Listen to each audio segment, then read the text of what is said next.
Okay, so for game 3 of round 3, I brought in an extra Oxford Ridge. I took out my plated Geopede since he has Mortarpods, and I brought in a Sword of Body in mine as another way to boost toughness against Mortarpods. I brought in Arc Trails as well, since they seem better than Geopedes against a deck full of Mortarpods and X1s and X2s, so we'll run off this. So this hand's not the best, but it's not horrible either. I actually kind of like this hand. If he doesn't have a Mortarpod, our Steplings is going to go a long way. And Hero of Oxford Ridge is pretty good, as we saw ahead of time. Divine Offering is nice against his equipment, because he relies on engines with his equipment, so we're not going to mulligan. But we are on the draw, so that's one of the bad things about losing the first game. That's another Steplings. That's fantastic. So we'll use our white-only fetch land here.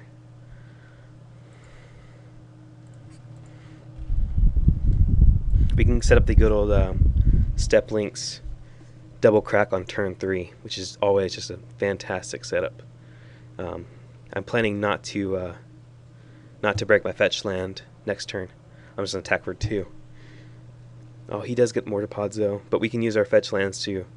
Oh, he either has it in his hand or he doesn't want to use it, so that's nice. Wow, a Goblin Guide as well. Okay, that changes things. We're not going to be saving our fetch land because I want to play the Goblin Guide. So we're going to play our red-only fetch land.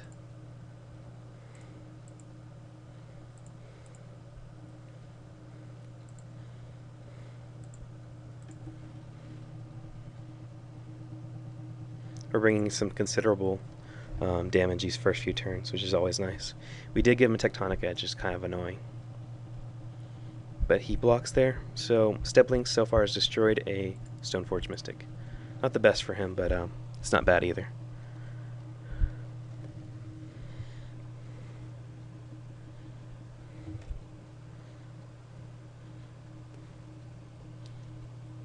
So Pilgrim's Eye, that's fine. We're expecting a Day in Judgment next turn, so that's annoying. Question here is, do we use Teetering Peaks and Divine Offering to get in for a considerable amount of damage?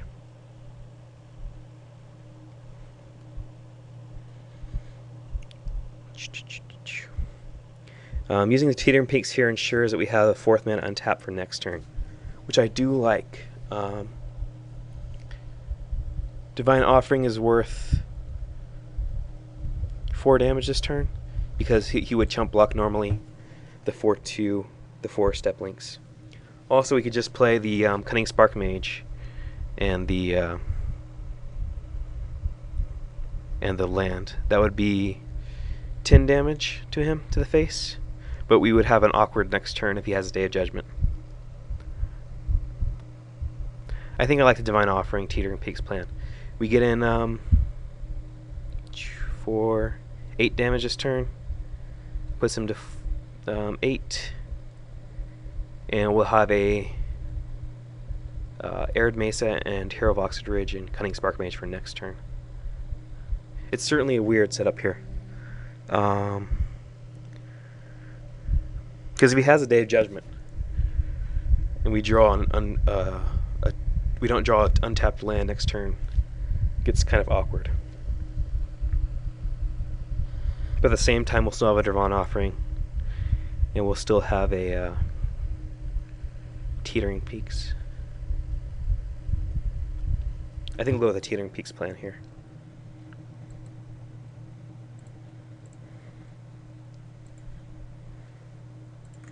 If he doesn't have a Day of Judgment next turn, we win with this plan anyway, so we'll trade our Divine Offering for 4 damage and 3 life.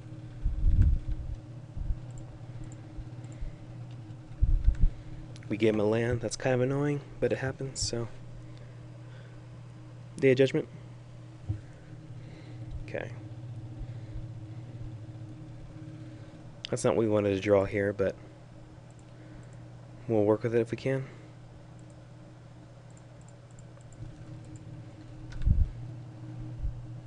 He's He's got to have a Day of Judgment.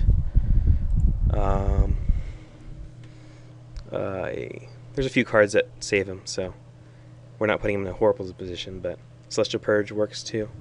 I'm expecting he has a Purge because he's acting like this. He could have Condemn. Oh wow, we just won the game, so he didn't have anything in his hand, and we got it.